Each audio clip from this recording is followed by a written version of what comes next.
Јас сум Невена Георгиевска, значи активист, граѓански активист на граѓанската иницијатива Ние сме Карпош 4, исто така сум член и на О2 коалиција. И двете здруженија се неформални граѓански иницијативи, значи не сме регистрирани.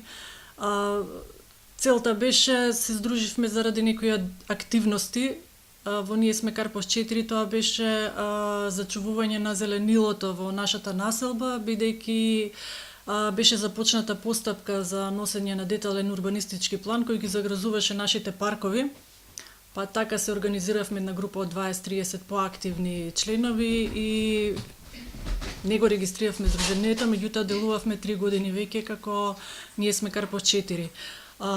Пред година и пол се наметна потребата неколку повеќе граѓански иницијативи што делувавме на градов со заедничка цел, исто зачувување на зеленилото, почист воздух, проблемите поврзани со загадувањето, така да се наметна потреба за заедничко здружување и размена на искуства, така да ја формиравме О2 коалиција, како исто едно неформално граѓанско здружение, каде ќе делуваме со заеднички сили и институционално пред се, за да смениме некои работи, значи во поглед на загадувањето, не само аеро, него и на почвата, на водите, така да имавме исто неколку активности институционални, со дописи, со акти, така да во тој поглед сме поврзани со повеќе здруженија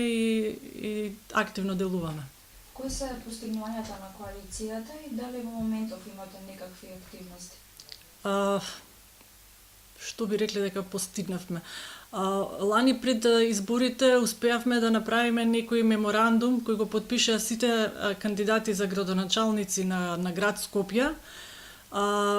Поставивме некои приоритети кои сметавме дека ќе допринесат за она кауза за која се бориме ние, значи почист град, почист воздух, почиста земја, значи не сме само концентрирани на Скопје, туку сите проблеми поврзани со загадувањето во Македонија. Освен тоа, исто се вклучивме активно и со здруженијата од Југоистикот кои ја водеа кампањата против рудниците. Значи, О2 коалиција беше исто еден дел каде учествува и во работната група. Моментално сме активни со Го сакам водно, исто сме поддржувачи на Го сакам водно.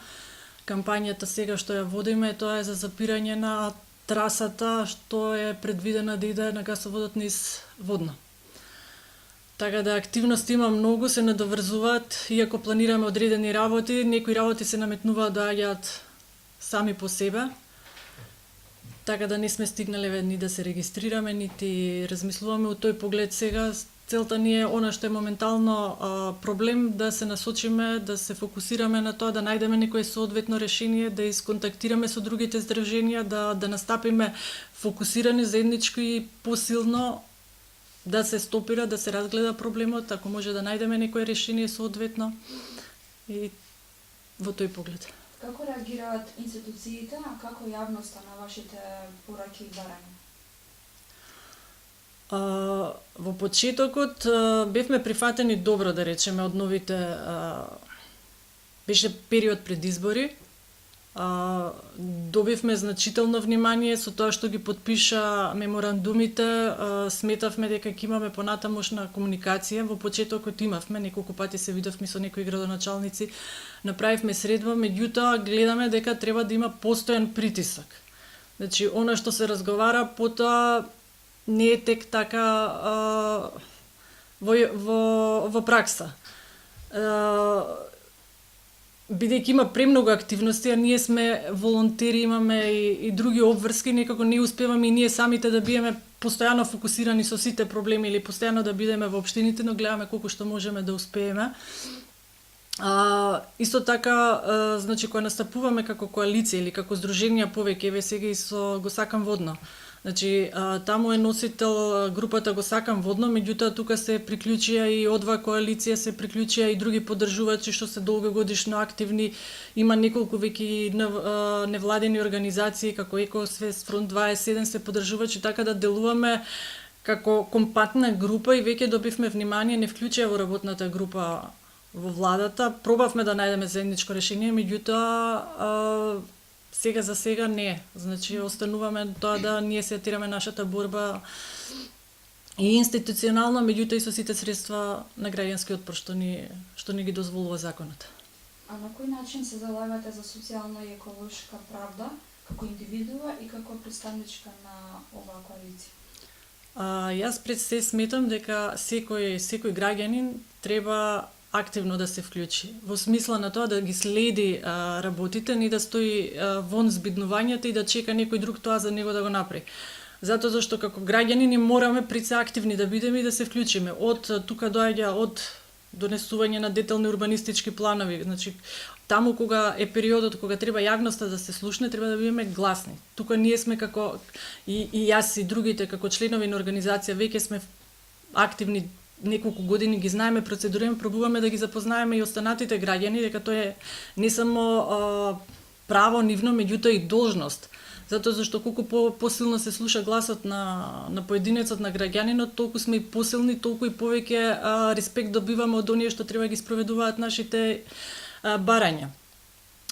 Исто така околу загадувањето. Значи, проблемот за загадувањето на воздухот во Скопје е толку голем што не можеме да го сведеме само на тоа дека индустријата, домаќинствата, неангажираноста и на државните институции околу инспекциите и ред други работи, значи толку е голем комплексен проблемот, меѓутоа мора секој сам да почне од себе. Значи не можеме ние да го бараме виновникот во фабриката или комшијата што гори, а јас да не гледам што оставам позади себе. Од чиста околина, од тоа дали се грижам околу мене да има хуман развој, зеленилото околу себе, како се движам на работа, дали загадувам при тоа или не. Мислам, сите тие се мали работи, меѓутоа треба да се почне од некаде. Така да би требало да даеме и пример од себе, меѓутоа и да пробаме да ги вклучиме и сите граѓани да се осетат како дел на тоа. На кој начин, според вас лично, се надобрзуваат заложбите за социјална и еколошка правда на европските вредности и антинационализмот? Не знам со антинационализмот како би го поврзала, бидејќи воздухот нема граници, дали е некој каква припадност има, верска или национална, мислам. Тука и ние не го наоѓаме кај нашиот народ што преовладуваат тие работи, некако се наметнати од самата политика, пред се национализмот, сега и социјалните прашања кај нас се доста осетливи, ранливи групи, значи кога збориме за загадувањето, да речеме, но ние отпадите каде што се горат на надвор се горат значи кабли, тоа се во главном ранлива социјална група на луѓе, меѓутоа ние не сме против нив, ние бараме институциите да ги згрижат, затоа зашто тие луѓе од тоа незнање прво самите себе се загрозуваат и своите деца. И сето ова и мојот поттик за започнување на цела активност е работата и каква земја и какви иднина ќе им оставиме на нашите деца. И не само тоа, него едноставно да им дадеме пример дека мораат да бидат активни и да се борат за своите права и за да подобрат на околината каде што се наоѓаат и живеат. Зашто со пасивно седење на страна и префрлање на вината на некој друг, мислам дека само си се тешиме или си наоѓаме некоја утеха за својата неактивност. Така да според мене многу работи зависат од нас и најмала активност може многу да допринесе и би требало секој колку може да се активира на некој начин.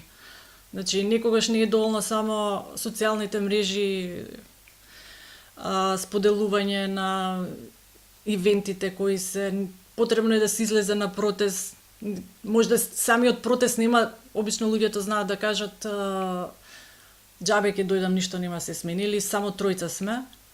Едноставно кога доаѓам затоа зашто мене совеста така ми налага. Дека во тој момент јас треба таму да бидам, дали сме 1, тројца, 100 или 10.000, меѓутоа мораме да почнеме од негде. Може денеска сме 100, може утре ќе бидеме 20, а може следниот пат ќе бидеме 10.000. Меѓутоа мора да се почнат работите, да се придвижуваат и не би требало да се повлекуваме. Иако да речеме институциите и самите лавиринти низ кои налетуваме многу знаат да демотивираат. Мислам дека самите работи се направени така да те демотивираат, да се откажеш. Треба доста волја за да истрееш во борбата. Значи, мораш да бидеш упорен, да знаеш дека тоа го правиш со некоја цел и дека може, ако ти не успееш или за 4-5 години, некој од твојата активност ќе најде некој потик за да продолжи понатаму. Така да се надевам дека она сега во моментот што се случува, дека има придвижување и дека многу повеќе од пред 4-5 години се збори за еколошкиве проблеми, се ставаат малце на повисоко ниво. Не е моментов политиката она што треба да не преокупира, затоа зашто пред се воздухот ни е најбитен, здрава и животна околина ни е најбитна. Може би затоа зашто сме така социјално малце на пониско ниво, луѓето си ги гледаат пред се основните потреби, меѓутоа би рекла дека и воздухот ни е една од основните потреби за кои мораме да воздухот, почвата, здравјето пред се.